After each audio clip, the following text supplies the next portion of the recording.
All right, now to this story. The FAA is investigating a fourth system outage in less than a month at the air traffic control center that handles flights at Newark Liberty International Airport. Now, authorities say the control center lost radio communications for just 2 seconds, but a source is telling CBS News it actually took 1 minute to fully recover communications.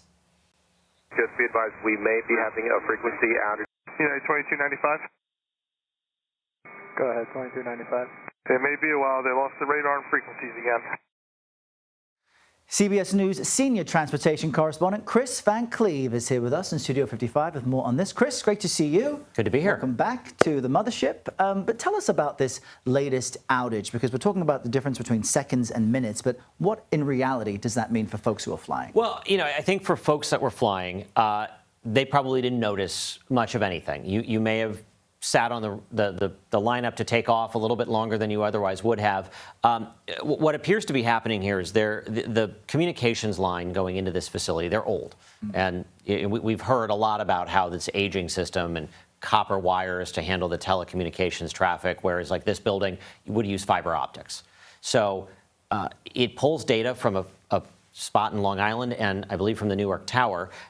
It's been getting some hits. And what happened with the first 2 outages, the backup system didn't come up like they thought it would. So there's about a 60-second reboot to the primary, which is why we see these outages are a minute, 90 seconds. The backup system, DOT says now is working properly, but you can see why there's some extra precaution being added that the controller saw it go down twice. So do you want to trust it? Or do you trust but verify and slow everything down, which I think is what you're seeing play out here. And I think it was a few weeks ago where you were sharing that the technology is so outdated in some instances that they're using floppy disks. There are folks alive who don't even know what that is.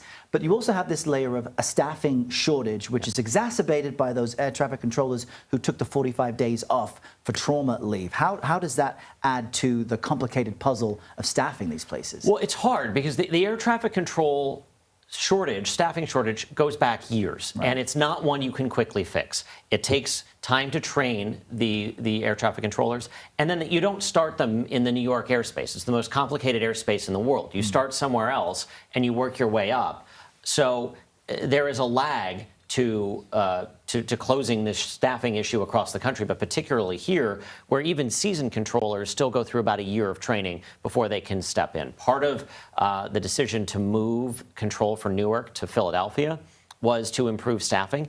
It's more affordable to live in the Philadelphia area than it is in Long Island, and that was part of why they thought they were having trouble staffing the New York City airspace, which has been chronically and critically understaffed for years.